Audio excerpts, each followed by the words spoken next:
नमस्कार सब गोटा के हम रजनी पल्लवी 15 साल से बेसी भ गेल सोशल मीडिया पर हमर संगीत यात्रा के एहि दौरान हम बहुतो गीत अहाँ संग साझा केलहुँ और अहाँ सब भरपूर प्यार और प्रोत्साहन सेहो देलहुँ।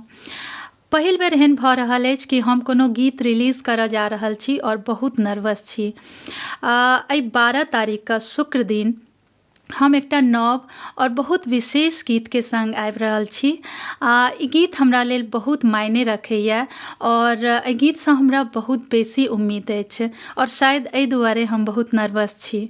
ई मेहंदी के रस्म के गीत छै।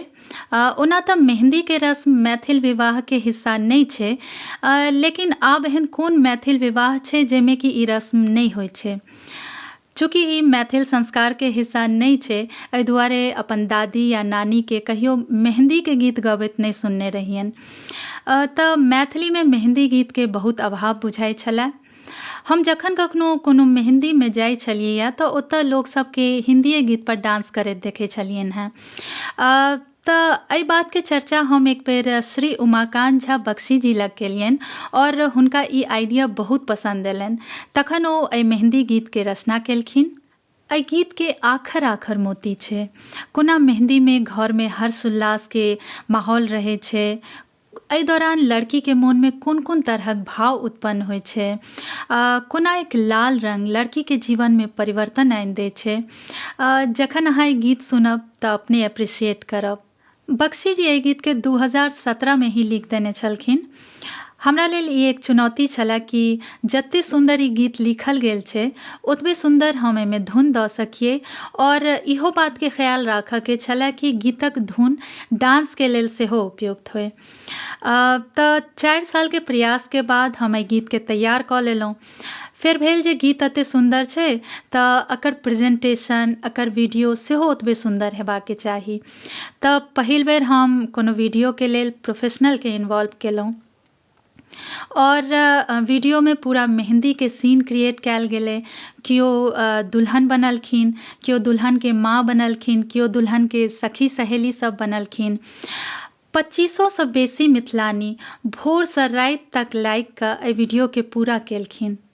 हम कतेक धन्यवाद कहियन शिवानी जी के, नीलम जी के, माला जी के, रंजना जी के, शालिनी जी के, पुष्पा जी, प्रीतम जी, रीना जी, पिंकी, रागिनी, पल्लवी, विज्ञानी और बहुतो लोग।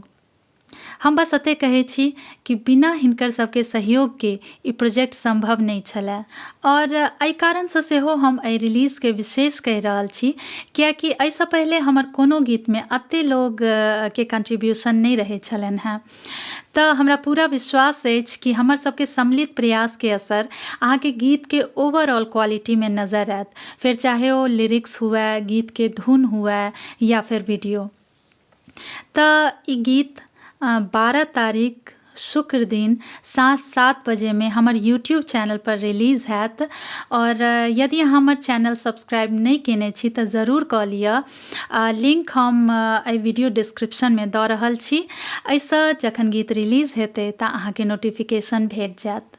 और अंत में एक और बात कहऽ चाहब कि एहि क्वालिटी के प्रोजेक्ट बहुत एक्सपेंसिव होइ छै और ओहिमे हमरा एहन कलाकार जे कि संगीतसँ किछु नहीं कमाइ छथिन, हुनका 100 बेर सोचऽ पड़ै छनि कि एक गीत के ऊपर अतेक खर्च करऽ के चाही या नहीं। लेकिन ओहिठमन यदि गीत सब गोटे पसंद करै छथिन और एक सम्मिलित प्रयाससँ ओकरा सफल बनबै छथिन तऽ एक प्रोत्साहन भेटै छै अगला गीत के सेहो नीकसँ तैयार करऽ के लेल।